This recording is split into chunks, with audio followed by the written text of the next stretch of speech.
Mambo vipi? Asalamu alaikum popote pale ulipo, tumsifu Yesu Kristo. Na mikiki ambayo tayari imesha kuivamia na kuiteka anga rasmi kutoka hapa ndani ya kaunti namba 34, kaunti ya Kajiado, na hapa ni Isinya, mahali ambapo niko ni ndani ya uwanja wa shule ya Merisho, shule ambayo inapenda kujali mtoto wa kiume. Hapa ndo wanajiandaa katika safari yao kubwa ambayo itakuwa inaelekea maeneo ya Uhispania, nyumbani mwa Real Madrid, nyumbani mwa Barcelona, na huko ndio wanakwenda kufanya mazoezi mawili matatu mwezi Agosti. Na hapa wako chini ya uangalizi mkubwa wa mwalimu wao mkuu, na maanisha hapa si mwalimu wa darasani, ni mwalimu wa hapa kandanda. Huyo ni Coach Kaka ambaye mwaka 2018 alipata fursa adimu kutoka barani Afrika kwenda kule maeneo ya Arsenal, London kaskazini, alikopata mafundisho na mafunzo ya hapa na pale kuhusu masuala kabumbu, na alikuwa ameshinda upigaji kura ambao uliendeshwa katika mitandao. Akawa yeye ameibuka bora kabisa katika wale makochi ambao wananoa vipaji, wananoa wachezaji ambao wanaibukia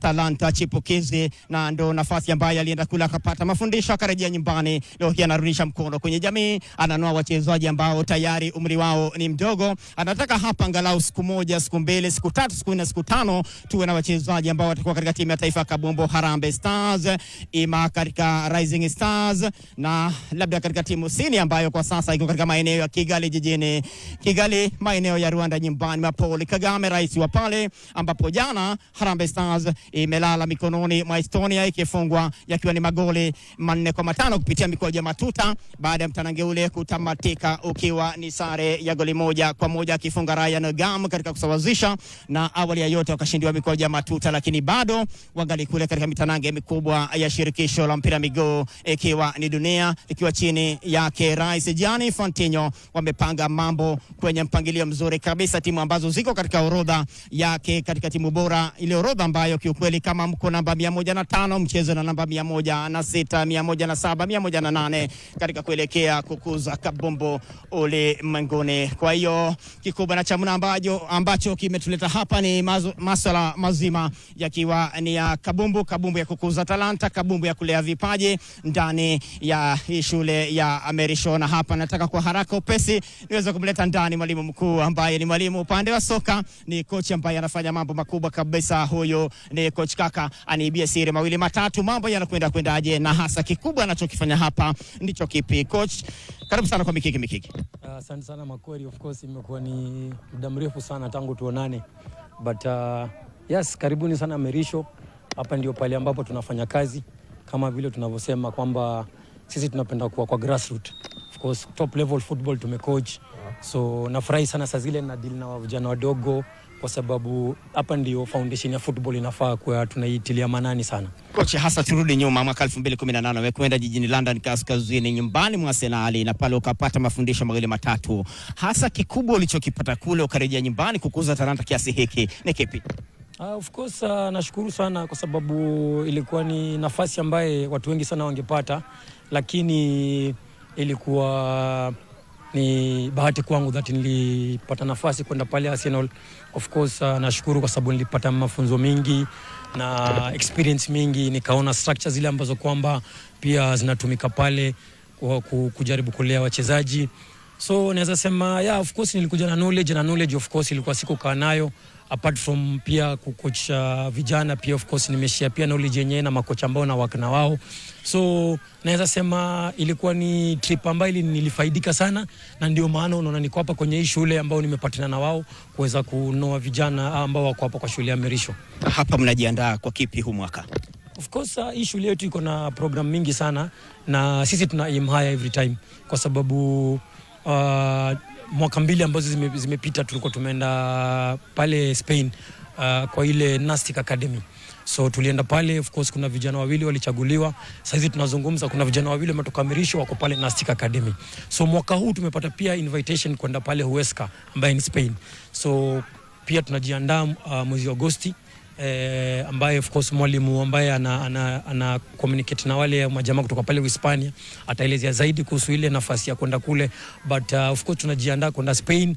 Pia kando na Spain pia tuko na tournament ambazo ni local, hii mwezi ambao unakuja ni Aprili, tuna tournament pale Nakuru na Jitareusha Kipaji. So vijana tunawaandaa kwa sababu ya hizi tournament, na pia tunawaandaa pia kwenda pale of course kuonekana na mascout, kwa sababu vijana wengi hapa kuuliza wana train kwa sababu wanataka kucheza professional football. So kazi yetu sisi ni kuwasaidia kuweza kufikia hiyo malengo na kuweza kucheza kwa hiyo level ambayo wanataka. Na kocha hapa naona una wengi zaidi. Yes, of course, kwa academy tuko na, kama sasa ukiangalia wote wako hapa ndani, this is grade ni wale wanaita grade 10. So kwenye uwanja pande ile nyingine tuko na form 3 na form 4. Kwa pande uwanja mwingine, kwa sababu unaye facilities hapa na tuko nazo za kutosha. Pale kuna grade 7 na 8 wana train. Hapa ni grade 10. Kwa ile pitch nyingine tuko na form 3 na form 4. Alafu pia kitu tunafanya kwenye hii shule, tunajaribu pia kupatia wachezaji platform tofauti ama surface tofauti. Tuko na artificial grass ambaye Europe watu wanacheza artificial grass. At the same time ukienda Europe pia kuna natural grass. So tunapatia wachezaji nafasi ya kuweza kutrain kwa hizi viwanja zote. Kwa sababu mimi nakumbuka nikicheza sikuwahi pata surface kama hii. So vijana wako na bahati, na of course tuko na numbers umeziona, but kitu ya maana tuko na coaching staff. Na coaching staff ambao tuko nao, kwa mfano kama goalkeeper trainer wetu ni former KPL player ambaye anaitwa Young, amechezea Nakumatt, amechezea Kakamega Homeboys. So mazoezi ile ambaye pia imepatikana pale top level, tunajaribu pia kuleta wakufunzi ambao pia kwa hiyo wamecheza hiyo level waweze kuwasaidia wafikishe hiyo malengo. Hapa tunaweza tukatoa akina Michael Engineer Olunga, akina Victor Mugobi Wanyama, the Menace Oliech. Yes, of course, bahati pia kubwa tuko nayo kwa hii shule, tuko na wachezaji wa national team. Kwa sababu hii grade 10 kuna mchezaji ambaye alikuwa Uganda na timu ya taifa ya national team. Ile timu ambayo kwamba ilikuwa imeenda na Muluya kwenye ile Sekafa, kuna kijana alitemwa mara dakika ya mwisho, but alifurahia kwenye hiyo experience. So tuko na wachezaji ambao kwamba wanaweza kujionesha, na wachezaji ambao tuko na uwezo wanaweza fika kwa hiyo malengo. Coach, nini kinakupa huu msukumo wa kulea talanta? Of course, na feel mimi naweza play role kubwa sana ama nafasi kubwa sana ya kucheza kwenye Kenya kwa ajili ya kukuza talanta na kuweza kuproduce wachezaji ambao ni wanaweza cheza level nyingine. Nilipokuwa kule Europe, wale kule Europe si ati kuna kitu exceptional wanafanya, ni mazoezi, wanapata mazingara ambao kwamba wanaweza saidika, kwa sababu kitu ya maana ni education ya football. So hawa vijana wetu, apart from hii mazoezi, tunakuwa na theory class. Tutakutembeza maybe baadaye utaangalia, tuna theory class ambayo tuko na Gmax yetu ya arena. Si ukaa pale tunafanya analysis, tunawasaidia in terms of physical na technical, na pia tunawasaidia pia ku understand the game, kwa sababu hapo ndio pale kidogo sisi wa Kenya tunakosea sana, that hatusaidii sana wachezaji ku understand the game. So naweza sema Makori, mimi kitu imenisukuma sana ni kwa sababu nataka kusaidia nchi yangu ya Kenya kuanza kukuza talanta kuanzia chini, but top level ndarudi tu, but kwa size wacha kwanza niko katika grassroots level. Hapo unaona tunaweza tukapata kina Arnold Origi. Makipa, kama unaona makipa of course tunaweza pata. Ukiangalia ndio nakwambia mfunzi wa makipa ni mtu ambaye amecheza top level football. So ninaamini kwamba siku moja tutatoa watu ambao kwamba hapa wanajiamini. Coach, uniletee huyu mkufunzi alafu niseme naye mawili matatu, manake amenichochea sana hapa ndani ya upande wa makipa. Tunataka angalau siku moja tupate akina Mahamud hapa, akina Abasi wenyewe angalau ndio iwe raha mstarehe kabisa, Kenya ikiwa ingali inajiandaa katika shughuli nzima ya kuandaa dimba la mataifa bara Afrika mwaka ujao hapa nyumbani Uganda na Tanzania. Unaitwa nani? Najulikana kama Young BA, najulikana kama Charles Ouma, jina za officials. Young. Naona unapiga kazi ya ziada. Kazi lazima tupigie ziada ndio tutengeneze wachezaji wa kesho. Umekuwa katika kabumbu muda mrefu ukihudumu katika timu mbalimbali ikiwemo Nakumatt. Hasa unaonaje future ya Kenya upande wa makipa? Upande wa makipa for now, for the last 2 years naweza sema it's better, it's coming up. Since tupoteze Origi for the first choice keeper, tumekuwa tukistruggle sana. Tukakuwa na issue ya matasi, imeleta tena shida. So we have been struggling a lot. So as per now, na feel tumeanza tena kugain the confidence of goalkeeping in Kenya department. Hapo na wangapi? Hapa niko na 12. Yeah. Future yao unaionaje kijumla tu ukiangalia kwa mbali? Future yao naona iko bright. Since I think for the 3 weeks I've been here, I've seen something. Mnajiandaa kwenda Hispania mwezi Agosti? Tunajiandaa kwenda Hispania mwezi Agosti. The boys are ready. Yeah. Unakumbukaje wakati wako ukicheza ligi kuu hapa? Wakati wangu ulikuwa safi, tulikuwa na coverage poa sana za SuperSport. Yeah, so ulikuwa unacheza game ukijua there's something there. Yeah. Shabiki wa timu gani Ulaya? Shabiki wa Ulaya kidogo hapana, labda pale South Africa. Kwa nini South Africa na timu gani hiyo? Sawa, Mamelodi Sundowns. Napenda hapo ukiwa nyumbani Afrika. Hapa Afrika, Kenya. Kila laheri coach, nenda unoe. Haya. Coach wangu, najaribu kuangalia hasa vile unanoa talanta hapa. Kijumla tu Harambee Stars hatujakuwa na wachezaji ambao safu ya ushambulizi ina makali kweli kweli tangu anaondoka the Menace Oliech, na huo ndio kweli upingiki. Amekuja Michael Engineer Olunga na ni kama anaondoka sasa ni Ryan Ugam. Future ya Harambee Stars unaiona? Of course naweza sema the good thing ambayo nimependa saa hizi ni that ule coach tuko nayo pia anajaribu kuongeza wale local players. At least anajaribu kupatia local players nafasi. Of course ungeangalia ile CHAN venye walicheza, ile Sekafa CHAN venye walicheza, of course walionyesha of course level ya juu. So naweza sema hiyo ni si kwa sababu ya McCarthy, ni kumaanisha sisi makochi tuko hapa local tunafanya kazi mzuri. Ikiwa tunaweza pambana na Morocco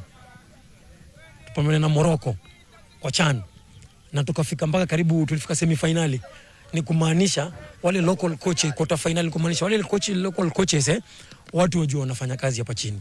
Na mimi naweza sema with more education ya coach, with more training za coach, mimi niko na hakika that Kenya tutakuja enda World Cup siku moja.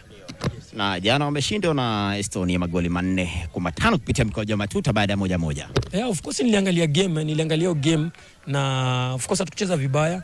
Of course just few mistakes zilifanyika pale. Of course kama ile bao ya kwanza ungeangalia, nadhani labda sisi hatukuagi wazuri sana kucheza back pass kwa makipa wetu, but anaweza sema boli na kuaga hivyo, na kwa wao kucheza kuenda ma penalty na kumaanisha walicheza vizuri. So wa focus kwa game next ambayo itakuwa against I think mshindi wa Rwanda jana. Of course kuangalia game usiku, but ule alishinda katika game ya Rwanda ndio watacheza naye third and fourth. But yeah, I think tuko sawa makori na feel Kenya iko kwa on the right track. Acha nilete huyo ambaye anasimamia masuala ya michezo, angalau pia ni biasiri mawili matatu mambo yakoje hapa katika uangalizi mzima masuala ya michezo. Hasa jina lako unaitwa nani? Kwa majina naitwa Kipkurui Sang. Mimi ndio mwalimu ambaye nasimamia michezo katika shule ya Merisho. Sang, hapa naona mnafanya mambo makubwa. Hapa hivi tunafanya kila kitu. This is just football tunaiona hapa hivi. We have a total of 14 sports that we are covering around our school. Hii tu ni moja ya michezo zile ambazo tunazo hapa hivi. Gani mmeipa kipaumbele? Tumeipa kipaumbele zote. Ukiweza kuona hivi waweza kuona makocha wako hapa hivi. Apart from this we have other coaches pia kule kwingine, and we are not talking about coaches peke yake. These are the experienced coaches that we have around. Yes, coach kama wa soka hapa hivi ana timu yake nzima hapa hivi. These are people who inspire these young boys kuweza kwenda mbele, na tunatafuta pia wale makocha ambao wana experience kwa ligi tofauti ili waweze kuwa inspiration kwa hawa watoto ambao wanaendelea kukuza talanta zao. Ukiwa mwalimu unasimamia sport hapa ndani, siku moja tu jina la Merisho litajwa kwamba ametoka hapa Engineer Michael Olunga, ametoka hapa Massimo Ima upande wa volleyball, ametoka hapa Akinambani upande wa handball. Ipo siku, sio hata hivyo. Hata sasa hivi tukizungumza tuna watu ambao tayari wako pale nje. Unaweza kuwa labda umeshaelezwa kwamba na coach kwamba tayari tuna wengine wako pale Europe wanaendelea kucheza, na tunaangalia sasa hivi kuweza kuwachukua hata waogeleaji swimmers. Kama sasa hivi tunapozungumza tuna team ambayo iko national size in swimming, and we are not talking about just one swimmer. We are talking about the swimmers. For example, a case example, Rift Valley tunahitaji kuchukua na swimmers 15 kwenda nationals. Tuna swimmers 7 kutoka hapa hivi ambao wametoka hapa, wale wadogo na wale wakubwa pia. Safari ya kwenda Hispania mwezi Agosti ikoje? Sisi tumejipanga, tumeweza kuzungumza na klabu iko pale, that is Huesca. Makocha watakuwa wanakuja hapa hivi ili waweze kufanya training kwa wale ambao watakaoenda pale. Kisha tutakapofika pale zaidi ni kuweza kuuza talanta zao ili wale makocha waweze kuangalia na pia kuweza kuwachukua waweze kutrain na first team. It is an inspiration. Sio kuenda tu pale kwenda kutembea. Yes, kuna hiyo kutembea, lakini zaidi tunataka waweze kwenda kuona hizi vitu ni nini haswa wachezaji wanafanya, wanakula vipi, when you talk about their diet, when you talk about their training, hizo vitu zote. La tunapozungumza sasa hivi kuna watu tayari ambao wako njiani wanakuja hivi karibuni. Wakati tutakuwa tumefunga shule, kuna watu watakuwa hapa hivi wanapiga kambi hapa hivi ili waweze kutrain hawa wanafunzi, ndio tuweze kuwapanga vizuri wakitakapoenda pale waweze kukuza hiyo talanta na kuiuza upande ile. Kila laheri mwalimu, ukisema pia tuandamane mikeke live kutoka Hispania itakuwa raha. Kabisa, tutashukuru pia ukiwa pale. Nashukuru sana. Safi. Wacha pia niseme na wachezaji wawili watatu hapa angalau wanafanya mambo yao mawili matatu. Jina lako ni nani? Kwa majina naitwa Mason James. Uko under 15? Naam. Ikoje pale katika timu ya taifa? Ni nzuri. Naweza sema ilikuwa experience poa na exposure poa kwetu, na nashukuru tu Mungu kwa kunipea hiyo opportunity kuchezea Harambee Stars under 15.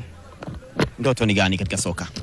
Ndoto yangu ni kuchezea Premier League ama top 5 leagues in Europe. Kuchezea timu kama Arsenal. Naipenda Arsenal kweli. Naam.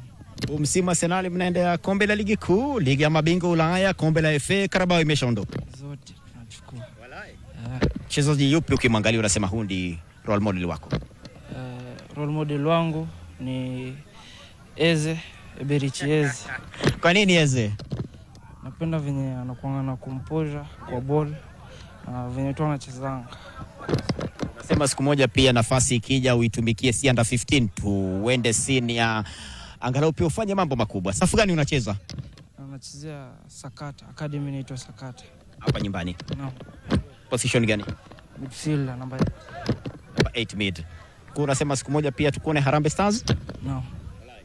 Kila laheri. Asante. Safi kabisa. Si huyu tu ambaye yuko under 15, wacha niseme pia na mwingine hapo. Naitwa nani?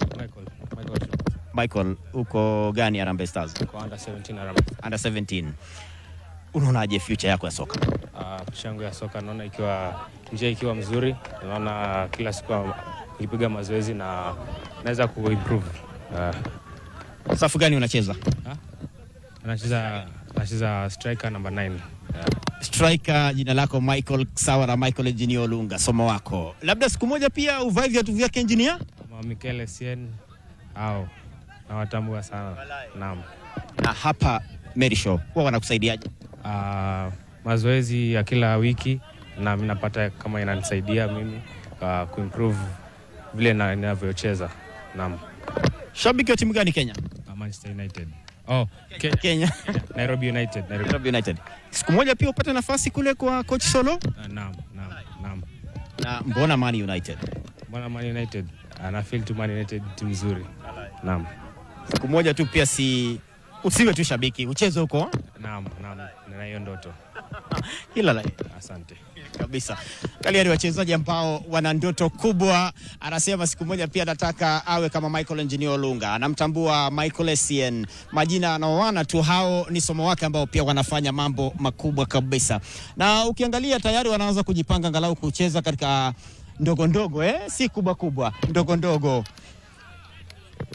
Coach, yes. Sasa wanataka kufanya nini upande huu? Of course sisi normally training yetu wakati tunaanza na warm up, then tunafanya agility because lazima tu improve pia fitness level ya wachezaji wetu, then wanafanya passing drill, then sisi tunapenda sana kufanya small sided games because small sided games ndio zinapatia mchezaji at least confidence ya ku keep the ball, ako under pressure. So akiwa amezoea kucheza kwa small sided game, ukimpatia pitch kubwa at least inakuwa ako amezoea na anakuwa na confidence ya control ball. Leta ukipa niseme naye, labda huyo ndio pia siku moja tumuone katika timu ya taifa ya Kenya Harambee Stars. Kirudi upande huu. Sawa kabisa, usiwe na hofu. Tell us your name. My name is Braden Brayson Otieno and I'm in grade 7. My journey to be a keeper wasn't easy, and one thing I love about Mary's soccer team is that you discover your hidden talents, and maybe one day you can go pro, and that's all about Mary Show. Nataka pia tukuone katika Harambee Stars? Yes, I love to play in the national team and maybe play along the best. Who is your role model in goalkeeping? My role model is Donnarumma Why Donnarumma? because he's a better goalkeeper and I'm inspired by him.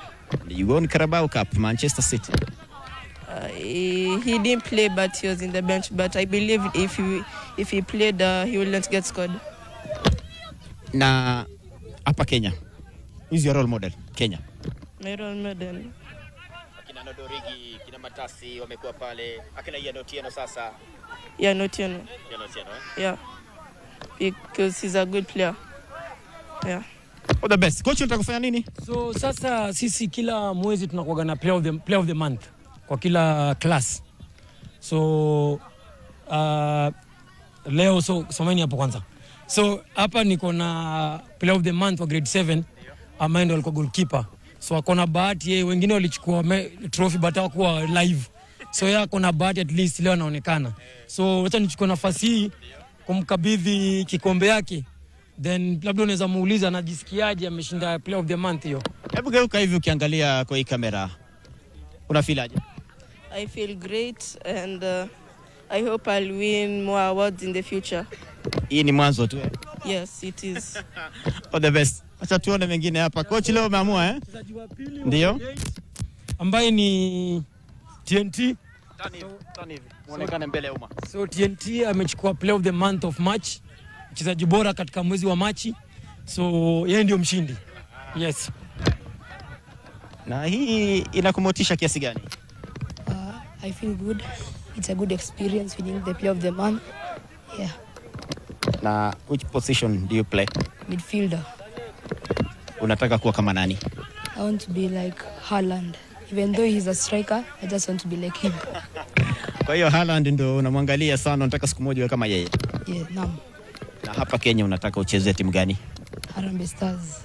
Yaani national team ndo mambo yako yote, unataka pale mid ulinde vizuri. Harambee Stars ifanye kweli. Naam. Ningependa tu kwenye hiyo timu. Jamal, so tuko na Jamal. Coach, haraka. Jamal ndio mchezaji bora katika klasi ya darasa la 9 ama grade 9.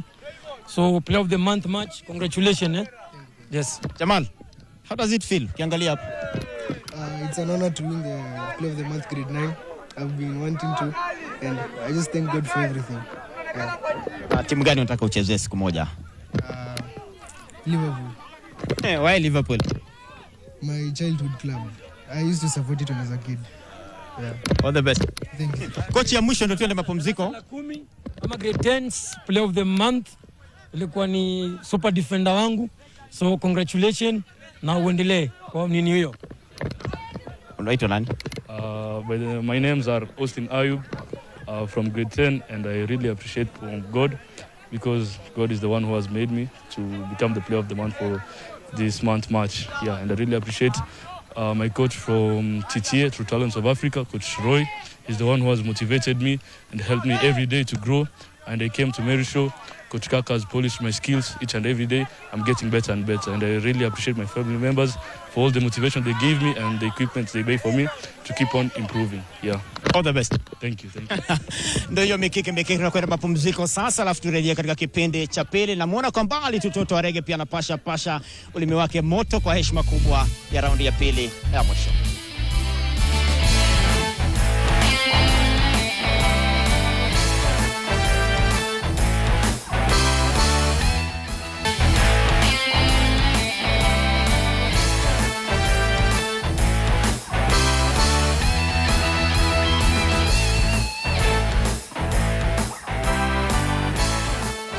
Miale ya jua inashuka kweli hapa ndani ya uwanja wa shule ya Mary Show ndani ya kaunti ya Kajiado Isinya, mahali ambapo tumeiteka na kuivamia anga kutoka mida ya saa 9. Tunaingia katika kipindi cha pili na cha mwisho ndani ya mikiki, na namuona Toto Arege kwenye ubora wake kabisa. Niko vizuri, sauti yangu si nzuri sana, mtanisamee, lakini tunashukuru Mungu tumeona siku ya leo. Toto, ukiangalia Harambee Stars jana wameshinda magoli 5 haswa kwa 4 kupitia mikoja ya matuta na Estonia baada ya 1-1. Ilikuwa ni shughuli kubwa, tulihitaji ushindi wa muda kawaida. tulihitaji ushindi muda wa kawaida. Huwa sipendi sana kucriticize individual performance ya wachezaji, lakini jana tulicheza ovyo haswa katika kipindi cha kwanza, kwa sababu ni kama wachezaji walikuwa wanacheza mpira na uoga.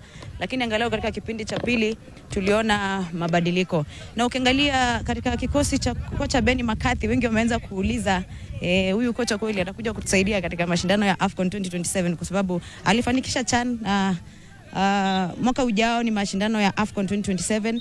Hatukucheza vizuri dhidi ya Estonia, kwa sababu Estonia ukiangalia si taifa ambalo ni kubwa sana unapozungumzia soka, lakini tulicheza vibaya kwa kweli. Tulicheza vibaya, na kwangu mimi kuanzia leo kuendelea Ogam ndiye Starboy. Starboy Ogam jana akikomboa lile goli na ikakwenda 1-1 ndani ya muda kawaida. Nao Rwanda wenyeji waliandika ushindi mnono magoli 4-0 dhidi ya Grenada, na sasa Kenya itakutana na Grenada katika kuwania nishani ya shaba haswa, maana wameachilia dhahabu, wameachilia fedha, nafasi ya 3. Na ni FIFA imefanya kitu kizuri kukutanisha timu kubwa hata kama ni kutoka Ulaya, lakini bora mmekaribiana sana katika ule msimamo wa timu bora duniani. Ni vizuri kwa sababu kuna mataifa ambayo sidhani kama yangewahi kufika Afrika, lakini wanapo pia wakipanga series ambazo zitakazo zinafuata, mataifa ya Afrika pia yafanya nini, yaende ule upande mwingine ili waweze kupimana nguvu na mataifa kama hayo. Kwa hivyo hatukucheza vizuri. Kitu ambacho ndasema kwamba kuelekea kwenye mechi ya Jumatatu, ili Wakenya wawe na matumaini na kocha Benny McCarthy, itabidi sasa aweze kuangazia yale mapungufu ambayo yalikuwa kwenye mechi ya jana ili kuweza kujiandaa kwa mechi ya Jumatatu. Ndiyo mwelekezi wetu Jackie akiniandalia wakizungumza mwalimu mkuu wa timu ya taifa ya kandanda ya wanawake Junior Starlets. Huyo ni Mildred Cheche, alikuwa amezungumza katika kampeni yao nzima wanajiandaa wakati watakuwa nakutana na timu ya Namibia katika kuwania tiketi ya kwenda kombe la dunia kwa mara nyingine, maana waliwahi kutia guu kwa mara ya kwanza katika historia. Alizungumza Cheche pamoja na Bakari, tuwasikia. Juu si rahisi kufika hapa national team na hii ni second round. Tumejipanga, mazoezi yako tu poa. Tunajua Namibia pia wana train hard, wanaomba Mungu, but pia si tuna train hard na tunaomba Mungu. Si rahisi but tutajikaza sahi hadi tufike World Cup. We have a young squad, a new one, because most of our players transitioned to the under 20, so we selected a young team from various parts of the country. Against Namibia, we've not played them before, so this is the first time. We don't know their playing style, so we are preparing ourselves for how best we know we can do, and then we see how it goes, because it's one game at a time. Quicker, faster. Mildred Cheche huyo ambaye pia aliwahi kuandika historia kuipeleka timu ya kwanza kabisa katika historia kwenye kombe la dunia akitia guu. Toto Arege ulikuwa kule. Tulikuwa Dominican na mara hii mashindano ya kombe la dunia ya mwaka 2026 yanaandaliwa nchini Morocco, na Morocco ndio wenyeji kwa miaka 5, kwa hivyo hadi 2029. Na ukiangalia katika kikosi cha kocha anaitwa Mildred Cheche, nimemzoea sana Jacqueline Juma, ameita kikosi kipya, sura ni mpya kabisa ikilinganishwa na kile ambacho kiliwakilisha Kenya katika kombe la dunia la mwaka 2024 katika Jamhuri ya Dominican. Kikosi ni kipya, kwa hivyo ana kazi ngumu. Wajua ni kama kuanza from zero, yaani hauna kitu, unaanza from scratch kubuild team ambayo itawakilisha taifa katika mashindano hayo. Mwezi ujao tunacheza dhidi ya Namibia, tunaanza ugenini alafu tunamaliza kazi nyumbani. Uwezekano ni mkubwa kurejea kombe la dunia tena. Tunaweza kurejea, manake ukiangalia mwaka jana tuliteleza, lakini kazi anayo Mildred Cheche, kwa sababu nilivyosema hapo awali, lazima sasa arudi kwanza kuunda kikosi kipya, kuanzia kwa makipa hadi kwa washambuliaji. Kikosi ni kipya kabisa. Acha tuamini wanaweza akarejea kule tena ikawa ndo raha zaidi. Nataka tugeuze gia tuingie katika makala ya tetesi. Toto na tetesi mara hii ameangazia mchezaji ambaye aliwahi kutesa enzi zake akiwa na Manchester United na timu kadhaa, Memphis Depay, ambaye kumbe haifai kutumia simu ukiwa kwenye benchi. Tuangalie toto na tetesi.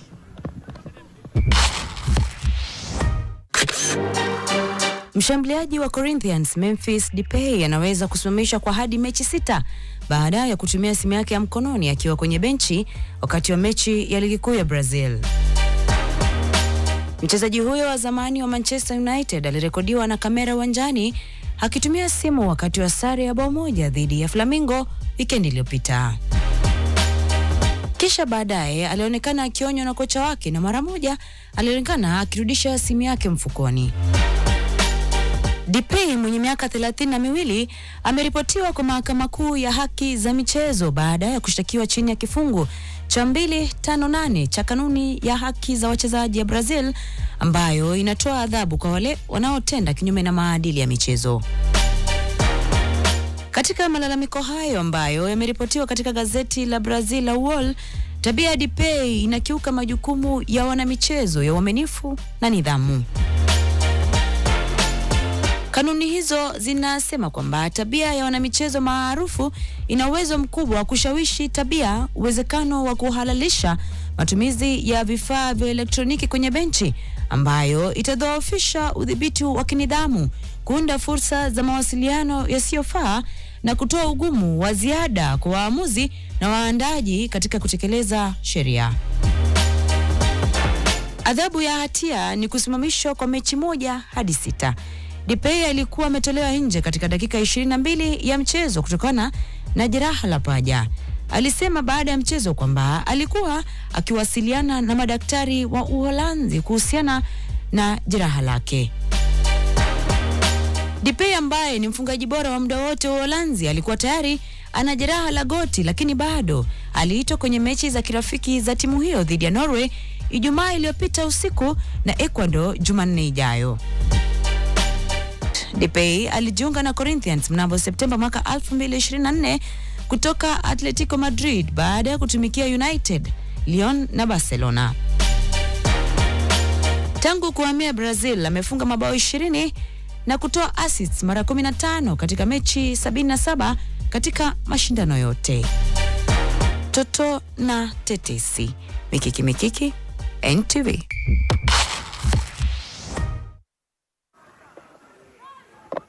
Memphis Depay ananikumbusha mbali sana. Wakati wake akitesa akiwa amecheza Lyon FC, amecheza Barcelona, amecheza Manchester United kabla ya kwenda nchini Brazil. United naona mnajenga uwanja mkubwa wa New Trafford. Mambo mazuri kule eh? Mambo ni mazuri kwa sababu wametudharau sana watu. Lakini una raha kwa sababu Arsenal ishaachilia moja. Ishaachilia moja, walikuwa wanataka makombe 4, moja imeanguka, mbaki 3. Lakini hao 3 ni kimungu. Lakini naomba mshinde kamoja. Lakini si EPL. Kama ni kamoja si kwetu EPL. Siku EPL. Mshinde hivi kombe FA. FA sawa. FA sawa, Carabao ishawatoka Champions League. Sidhani EPL hapo CN. Yaani watu wa Manchester watakia Arsenal eh? Lakini sawa tu. Sasa tuende tuangalie makala ya Makinda Hatari. Susan Waweru mara hii amangazia moja kati ya wachezaji ambao ni makinda wanatokea maeneo ya Ureno akielekea kule maeneo ya London ikiwa ni ndani ya Stamford Bridge. Tuangalie Makinda Hatari.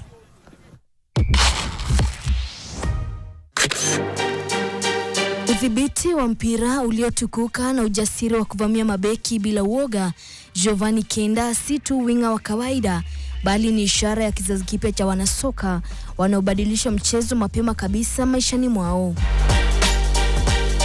Giovanni Kenda alizaliwa tarehe 30 Aprili mwaka 2007 nchini Guinea Bissau kabla ya wazazi wake kuhamia Ureno akiwa mtoto.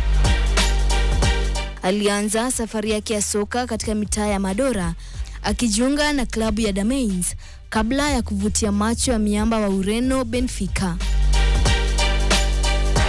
Hata hivyo, akiwa na miaka 13, alichukua uamuzi muhimu wa kuondoka Benfica na kujiunga na Sporting CP, klabu iliyowahi kulea majina makubwa kama Cristiano Ronaldo. Uamuzi huo uligeuka kuwa hatua ya msingi katika kuibuka kwake.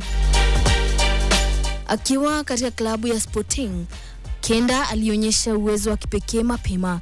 Katika msimu wa mwaka 2021 mwaka 2022 wa ligi ya vijana, alifunga mabao 20 akidhihirisha si tu ubunifu bali pia uwezo wa kumalizia mashambulizi. Agosti mwaka 2023 alisaini mkataba wa kitaaluma na klabu hiyo. Mwaka 2024 akiwa na miaka 17 alipandishwa hadhi hadi kikosi cha kwanza cha Sporting. Mechi yake ya kwanza katika ngazi ya juu ilikuja tarehe 3 Agosti mwaka 2024 ambapo alifunga bao la 3 dhidi ya Porto katika ushindi wa mabao 3-4 na kuweka rekodi ya kuwa mchezaji mdogo zaidi kufunga katika historia ya klabu hiyo. Siku chache baadaye tarehe 9 Agosti mwaka 2024 alicheza mechi yake ya kwanza katika ligi kuu ya Ureno dhidi ya Rio, na hapo ndipo safari yake ya soka ya wakubwa ilipoanza rasmi. Mwezi Septemba akaongeza muda wake katika klabu hiyo hadi mwaka 2027. Bao lake la kwanza katika mechi ya ligi kuu ilikuja tarehe 26 Oktoba dhidi ya Famalicão katika ushindi wa mabao 3-0. Katika msimu wake wa kwanza alicheza mechi 28 za ligi akikusanya zaidi ya dakika 2200 uwanjani na akitoa mchango muhimu wa mabao na pasi za mwisho. Kwa kiwango hicho, alitunukiwa tuzo ya mchezaji chipukizi bora wa msimu, akithibitisha hadhi yake kama nyota anayechipuka kwa kasi. Kwenye mashindano ya ligi ya mabingwa Ulaya, Kenda aliendelea kung'ara. Alifunga bao na kuwa Mreno mdogo zaidi kufunga katika historia ya mashindano hayo, hatua iliyozidi kumweka katika ramani ya soka duniani. Aidha, alitajwa na jarida la The Guardian miongoni mwa vipaji bora zaidi duniani vya kizazi cha mwaka 2027. Katika ngazi ya kimataifa, Kenda alichagua kuichezea Ureno. Alikuwa sehemu ya kikosi cha walio chini ya miaka 17 kilichofika fainali ya Euro ya wanasoka wasiozidi miaka 17 mwaka 2024 ambapo walishinda nishani ya fedha. Kutokana na kiwango chake cha juu, klabu ya Chelsea imekamilisha mpango wa kumsajili ambapo anatarajiwa kujiunga rasmi majira ya joto ya mwaka 2026. Hatua hii inaendana na mkakati wa klabu hiyo wa kusaka vipaji chipukizi bora duniani, na Kenda akiwa mmoja wa wachezaji wanaotarajiwa kuwa mhimili wa kikosi hicho siku zijazo. Kenda ni mchezaji wa kipekee mwenye uwezo wa kucheza nafasi mbalimbali kama winga wa kulia na kusaidia ulinzi na mashambulizi. Ana kasi kubwa na uwezo wa kubadilisha mwelekeo kwa haraka, mbali na kuchangia mabao na kutengeneza nafasi za kufunga. Nyota huyu huchanganya ubunifu, kasi na akili ya mchezo, sifa za wachezaji wa kiwango cha juu. Kutoka mitaa ya Guinea Bissau hadi kuvunja rekodi katika soka ya Ulaya, Giovanni Kenda anaonyesha wazi kuwa ana kila kitu cha kuwa miongoni mwa wanasoka wakubwa wa siku zijazo. Akiwa bado kijana mdogo, amevutia klabu kubwa, ishara kuwa safari yake bado ndiyo inaanza. Susan Oweru, makala ya Makinda Hatari.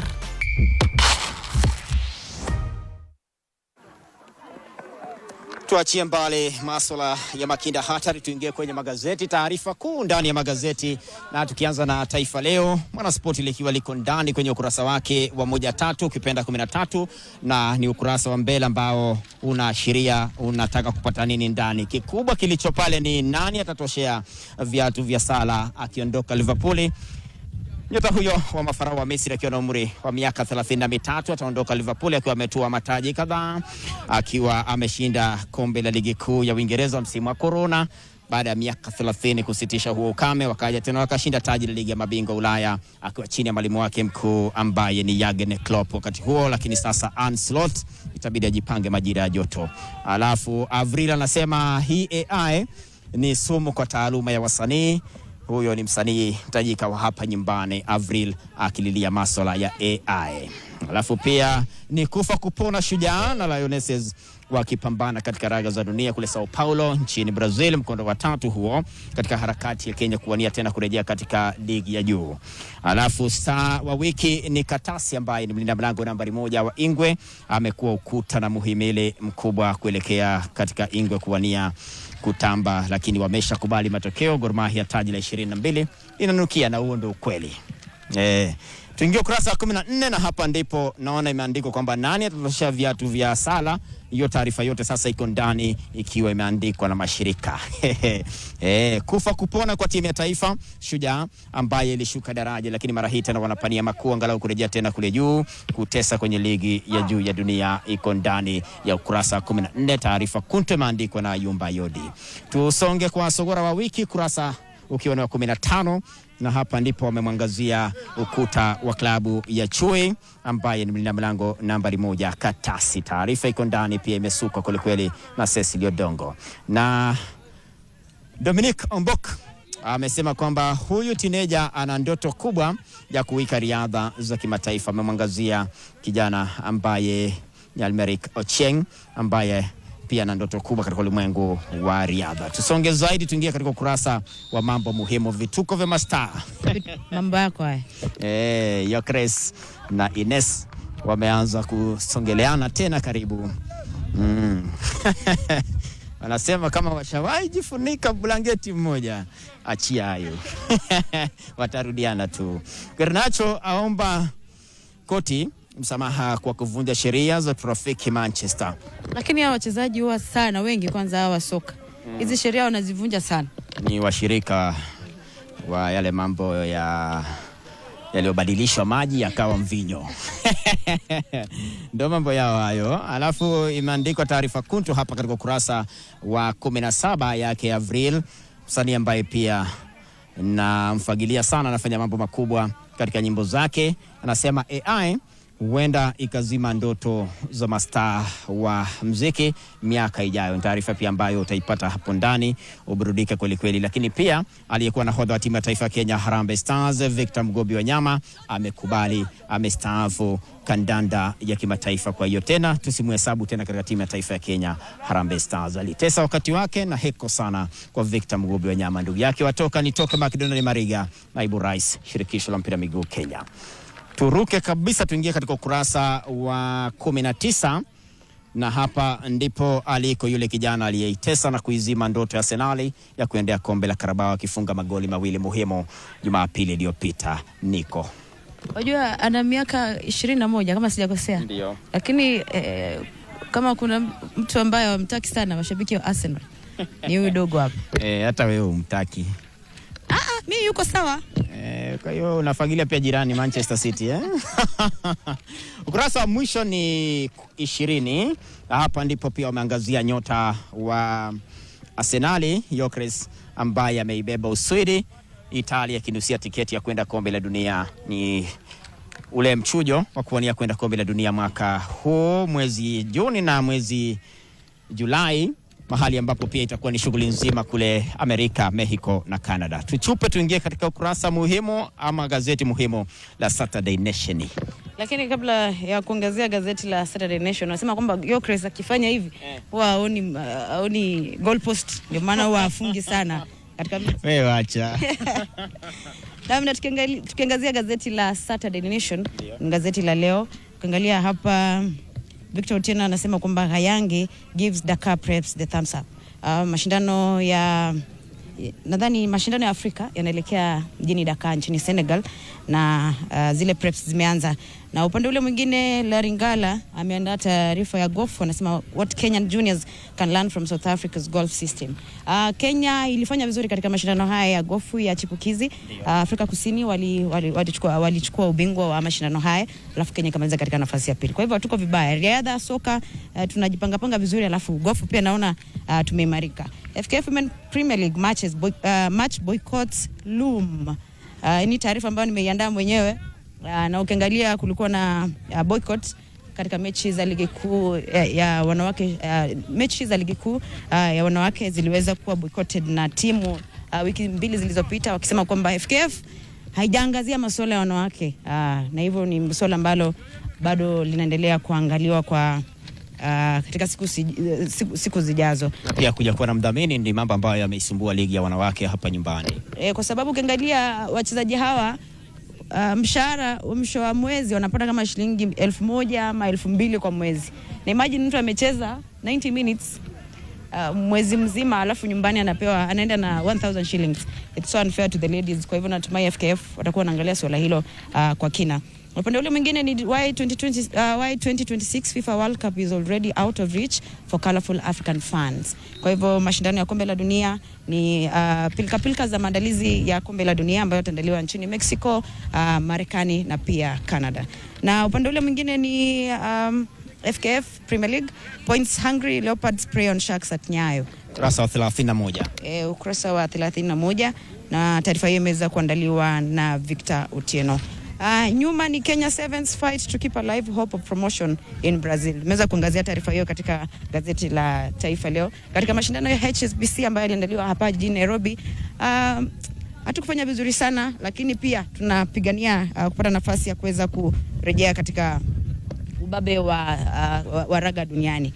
Kwa hivyo ni taarifa ambayo imeandaliwa na Ayumba Ayodi. Na upande ule mwingine Michael Kiro anasema kwamba how to have foreign based players with Kenyan roots play for Harambee Stars. Na tumeona kocha Benny McCarthy wiki jana akiwa alienda Europe kwenda kutafuta wachezaji ambao wana Kenyan roots kuleta katika timu ya taifa ya Kenya Harambee Stars, lakini tulichokiona jana bado sana. Nataka Toto aje hapa, coach Kaka ambaye imefanya kazi naye akiwa Wazito, akiwa naibu coach. Coach, kuja ukwe katikati. Mmekuwa pamoja na Toto pale Wazito kipindi kimoja. Wazito ikaja ikasambaratika, ikabadilishwa jina ikakuwa ndio Muhoroni Youth. Kile kipindi unakikumbukaje? By the way, unajua mara kwanza sikuwa nimejua ni Toto, nimeongea mara mbili ndio nikamkumbuka. But I think tulikuwa na time nzuri sana na yeye nikiwa pale Wazito. I think time yake alikuja ndio time tulikuwa almost na exit. But ilikuwa time nzuri sana na I think Wazito ilikuwa timu poa. The structures that ilikuwa nazo kama kweli zingeendelea, I think Wazito ingekuwa saizi na imechukua Premier League mara kama 3 Kenya. Kwa sababu structures zilikuwa pale zilikuwa ni structures za Europe kabisa. Hata Toto alienjoy maisha. Alienjoy maisha yalikuwa mazuri before COVID, lakini after COVID mambo yakawa yameharibika kidogo, lakini ndo maisha. Ndio. Na kocha tulifanya naye kazi tukiwa Wazito, ikaja ikapelekwa timu, ikawa timu ya nyumbani Muhoroni Youth. Nyumbani ulikozaliwa. Ikawa nyumbani nilikozaliwa, lakini baadaye Muhoroni Youth mambo ya FIFA akaingilia kati, kulikuwa na mambo mengi, ikaja ikashushwa daraja. Kwa sasa inashiriki katika ligi ya regionals kama sijakosea. Kwa hivyo ndo maisha. Kwa hivyo tunasonga mbele. Coach, kauli ya mwisho. Of course, mimi naweza sema nashukuru sana vile mmekuja hapa na nimutisha sana kwa vijana wangu wa Merisho. Anaweza sema hii ni shule ambaye wanasema gani ile holistic environment, holistic approach. That ni shule ambayo ina focus na masomo, but apart from masomo upande wa talanta naweza sema tuko serious sana. Ni shule ambayo bado ni changa, ni shule ambayo ndio mwaka wake ya 4 ama ya 5.